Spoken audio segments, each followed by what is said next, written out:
we finally made it to the end of the Nathan Drake collection, and with that, we've made it to the third installment of the Uncharted franchise series, whatever it is. We have Uncharted Drake's Deception.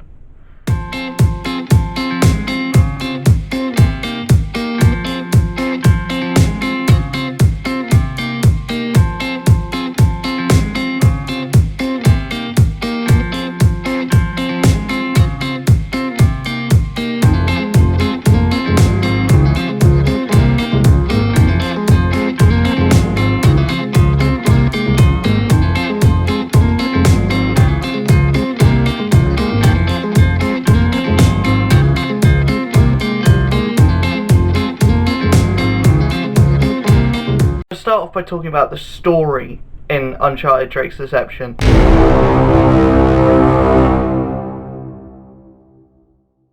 So essentially this one takes a lot more of an emphasis on the relationship between Nathan and Sully.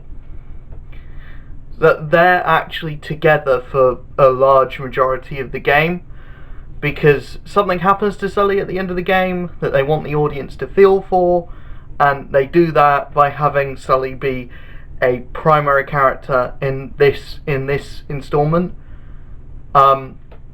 Not like he is in the other games where he's kind of there and then he goes away and then he comes back at the end.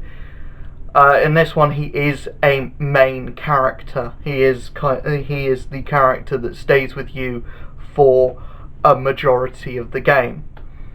There are other side characters as well. Chloe is back.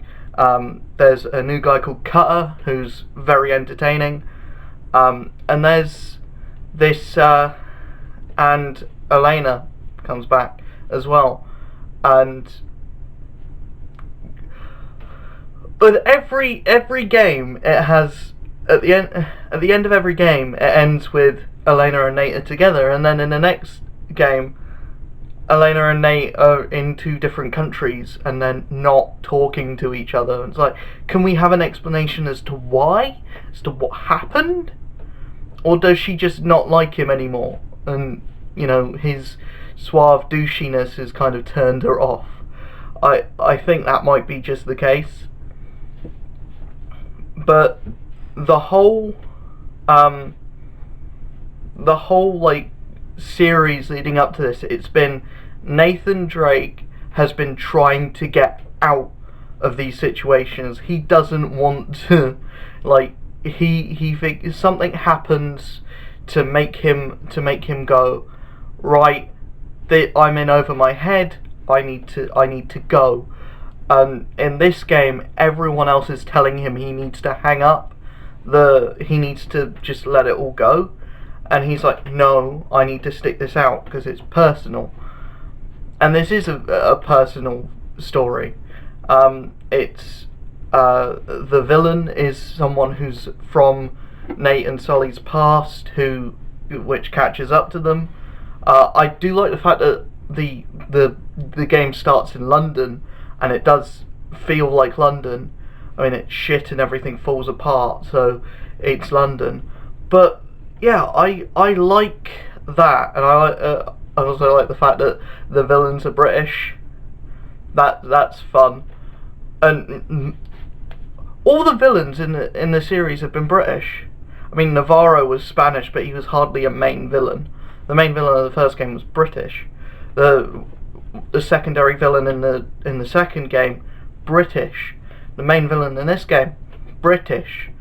All the villains in this game were British, apart from the pirate guy who dies halfway through. And also the cinematic stuff, like you're inside a sinking ship, you're in a plane crash, you're like, there's a scene where you're in a desert, you're walking through a desert, and you see this like city in the middle of nowhere, and it's fucking beautiful.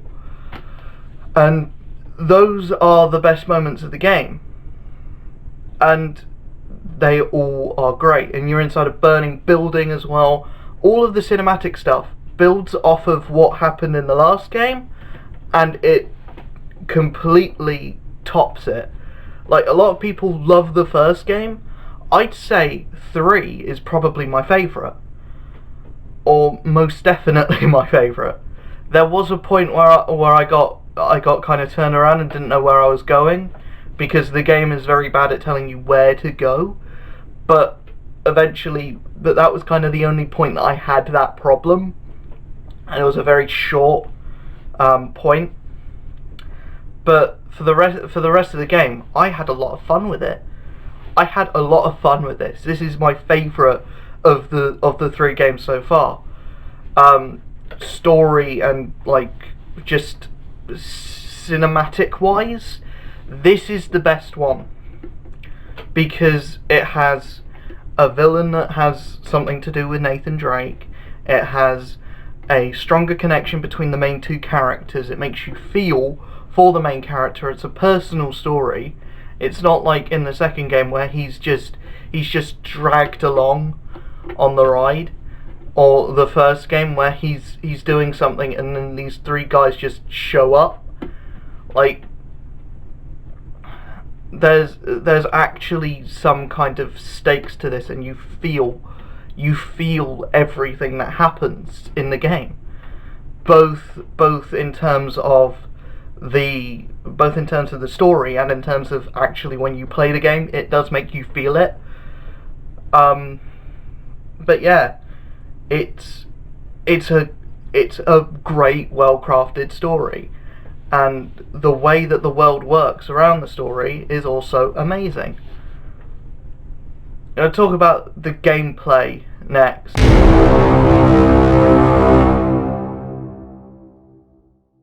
because boy Jesus, this is essentially, it boils down to, it's exactly the same as the first game, but they add a few stuff that makes quality of life a bit easier. They add some quality of life stuff. So, like, what I mean by that is they just make it easier to pick up and play. So, like, you have enemies can throw grenades, but sometimes, not all the time, but sometimes it allows you to throw the grenades back. By pressing a certain button, you can throw the grenades back. It also allows you to do stealth. Stealth is also a big part of this, and hand-to-hand combat is a massive part of this game. The whole first 3 chapters, the first few hours, you don't have a gun for the first few hours, so you're just doing hand-to-hand combat, and it works really well. And they have these bigger enemies which you have to use hand-to-hand combat on, and they get rid of the kind of the mythical element of the game. There is kind of a supernatural element to the game, but it's more like they're poking fun at what was in the past games, because like they're saying, oh, this could be done by magic. No, they push the table. There's just a secret entrance. So it's poking fun at the supernatural elements of the last game. They do have this kind of thing that the water is that they use water to infect the minds of other people, but it works the same way as a usual drug, so it's not outside of the realm of possibility.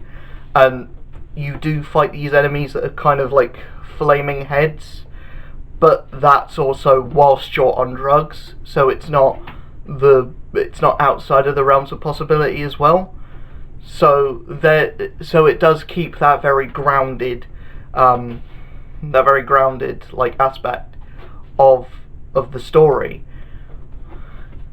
However, the big action sequences aren't grounded at all. It's like a big bombastic action movie, but this is more along the lines of a James Bond or a Indiana Jones before the last one where they had aliens in it. This is a very grounded cinematic adventure. It's not like it's a supernatural thing or a survival horror like the first one was. This is very much like, it doesn't change tone halfway through the game to fit some other narrative. It is like, it's just the bad guys are human. The lead hero's human. You're fighting humans for the majority, for 100% of the game, bar the guys with the flaming heads, but they're not actually real. They're an aspect of your illusion, so they don't count. I overall, I loved the game. I loved everything about it, apart from a few little niggles, and it doesn't slow down, but the chapters that you're on, like the boats, and the chapters that you take in the city, I didn't enjoy those as much, mostly because the chapters on the boat just reminded me of the first game. Of course, with all the improvements that the second and third game bring in, but they did remind me a lot of the first game, and it wasn't very exciting until like the boat crash. You have to make your way out of the sinking boat. That is interesting, and that's cool. That's visually stimulating. But this kind of game, this kind of series, is more about visually stimulating stuff, and creating a cool set piece, as opposed to difficulty, challenge, gameplay, etc., etc. The main gameplay, the gunplay feels good. The platforming feels good. That's all that really matters. And outside of that, all that matters is creating a world, creating a story, creating those cinematic set pieces, and having enough of them so that it keeps your interest. Because the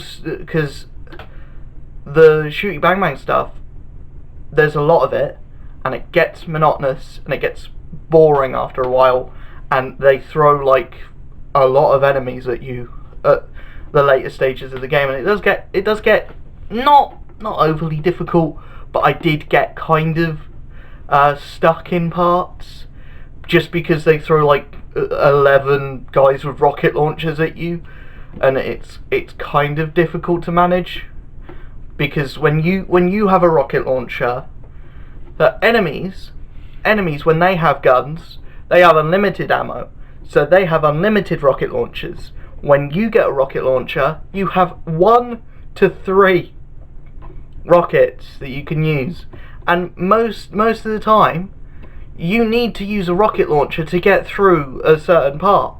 Like, they end up throwing tanks at you late in the late game, so you're going to need a rocket launcher to deal with a tank, aren't you? And if you miss a certain thing with a rocket launcher, you're fucked. You're screwed. She can't just get another one. Well, you can, but you got to kill the other guy that's got the rocket launcher before he kills you, and before the tank kills you. So it does get kind of annoying in that way. It doesn't get too difficult, because like there's enough enemies and there's enough like ammo to keep you stocked up. I never ran out of ammo throughout the game, because I always picked up like the machine guns and the guns that had like 150 ammo max. I always maxed out my ammo throughout the game. But yeah, there's enough ammunition. The game gives you enough stuff that you never run out, and that is awesome. that is great. That is the one problem that I had with a lot of shooters when I was growing up. I was always running out of ammo, so I had to use the dinky punches, which don't work, and so I don't like most shooters, but I like this. So yeah, Uncharted Drake's Deception, amazing game. Amazing game. I have very few faults with it, and the faults that I do have with it are just minor nitpicks. I'll see you guys in the next video. Stay safe, wash your hands, and most importantly, stay away.